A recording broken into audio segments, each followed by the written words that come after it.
Please welcome the director of Warhorse, Steven Spielberg.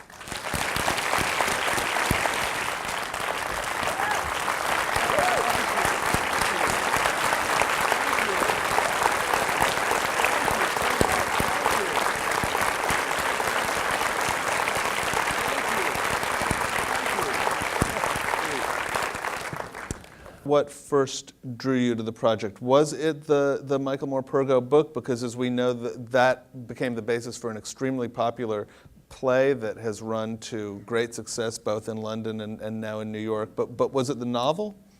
It was both. The book I read first, but the book is told from Joey's point of view.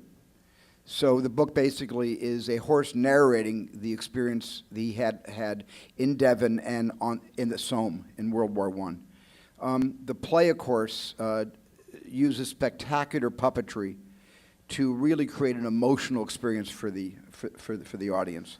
The book made me see the spine of the narrative, and the play made me see the emotional potential for a film adaptation.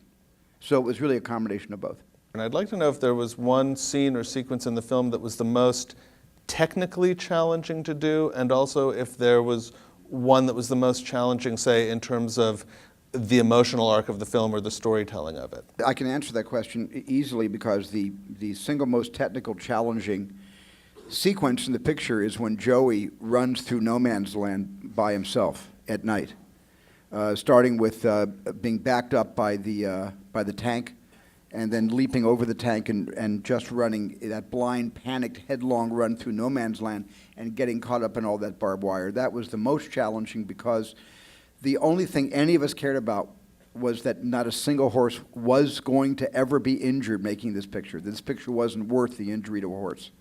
So it took us much longer to shoot that scene because we had to make sure that every single shot was safe for the horse.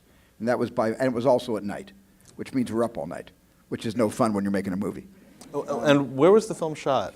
It was shot in England, all over around Richmond, England, Luton Hoo, Castle Combe. We shot on the Duke of Wellington estate, which is like 11,000 amazing acres. We shot on the moors in Devon, Dartmoor. So we shot all in that area.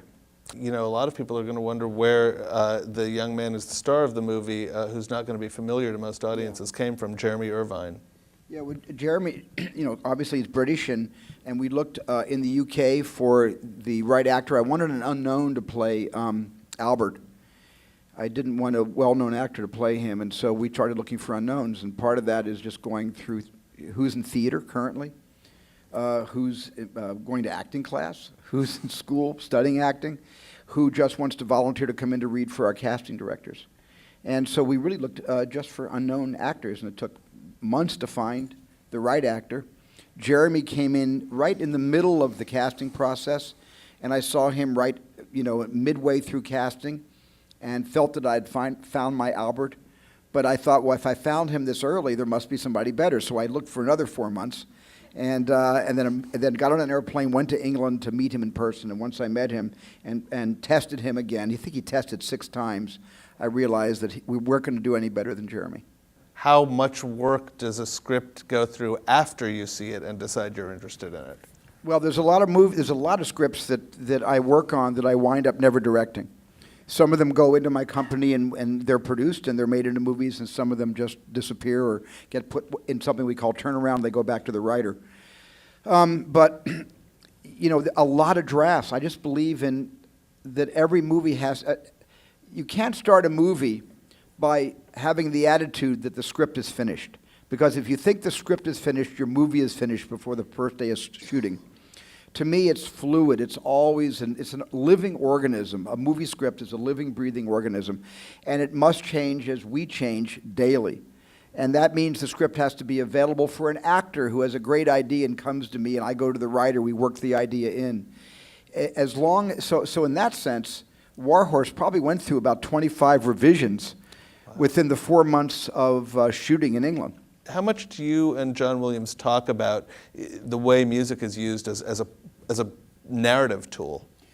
Well, next year it'll be our 40th anniversary of working together exclusively. He's been my composer on every movie since Sugarland Express, so in 1972. So we have a shorthand. He always sees the movie early, and then he just goes away. And I don't see him. And then I get a phone call, and he says, "You want to come over to my office? I want to play you some themes." And I go over to the office, and he sits down behind his Steinway, and he starts playing me themes. And it's been that way for almost 40 years. And I love everything he's ever written, but some scores that he sketches on the piano have a very profound effect on me. And plays me 3 themes from this movie, and I was a goner. I was just, 3 handkerchiefs right there. I started, shooting movies professionally in 1969, and I started making movies as I said, when I was a kid, when I was 12 years old. And I had that same feeling of, I cannot wait to do this. I cannot wait to get up in the morning to do. As nervous as it makes me, I cannot wait to shoot a movie, to tell a story. And it's the same feeling I had as a kid that I still have today. That has not changed. Outwardly, I change. We grow up. I've got a lot more knowledge. I've got a lot more information. I got more war wounds.